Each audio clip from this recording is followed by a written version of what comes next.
ওমরে ফারুক রাদিয়াল্লাহু তাআলা আনহু ছিলেন আমাদের শাসক।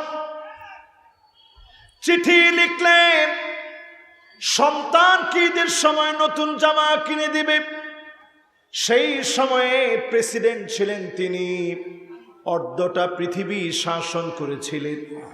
ওমর রাদিয়াল্লাহু তাআলা আনহু চিঠি লিখলেন।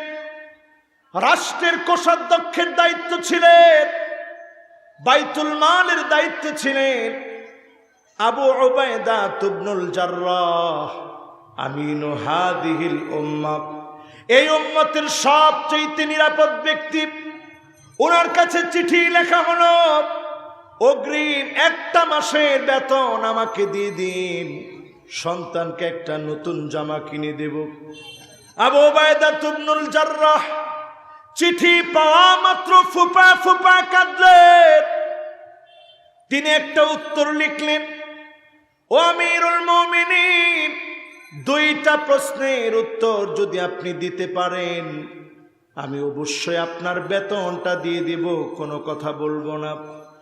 1 নাম্বার প্রশ্ন হলো, আগামী 1 মাস জনগণ আপনাকে মেনে নেবে, খলিফা হিসাবে মনোনীত রাখবে, এই গ্যারান্টি যদি দিতে পারেন আমি রাষ্ট্রীয় কোষাগার থেকে টাকা দেব।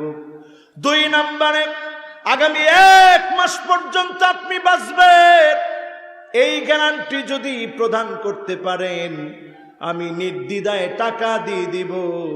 এই 2 প্রশ্নের উত্তর যদি আপনি দিতে না পারেন আমি আবু উবাইদা রাষ্ট্রীয় কোষাগারে হাত দিতে পারবো না। উত্তর দিয়ে দিলেন। ওমর রাদিয়াল্লাহু তাআলা আনহু যখন চিঠিটা পেলেন হাউমাউ করে কাঁদলেন আর আল্লাহকে বললেন, আল্লাহ, যেই রাষ্ট্রে আবু উবাইদা ইবনুল জাররাহের মতো নিরাপদ ব্যক্তি থাকে ওই রাষ্ট্রে কোনোদিন খেয়ানত হবে না, ওই রাষ্ট্রে খেয়ানত হতে পারে না। রাষ্ট্রের প্রধান হয়ে কোষাধ্যক্ষের দায়িত্বে যিনি, বাইতুল মাল প্রধান যিনি, ওনার জন্য দোয়া করে দিলেন। আর এখন তাকায় দেখবেন লন্ডন আমেরিকাতে বাঙালিদের বাড়ি আর বাড়ি, বাঙালি পাড়া এখন লন্ডন আমেরিকাতে হয়ে গেছে, ঠিক না বেঠি? রিজার্ভ ফান্ড খালি হয়ে যাচ্ছে, বলা হচ্ছে দুর্ভিক্ষ আসতেছে। আমরা দেখতেছি দুর্ভিক্ষের মধ্যেই এখন মুসলমানরা আছে, ঠিক কিনা বল?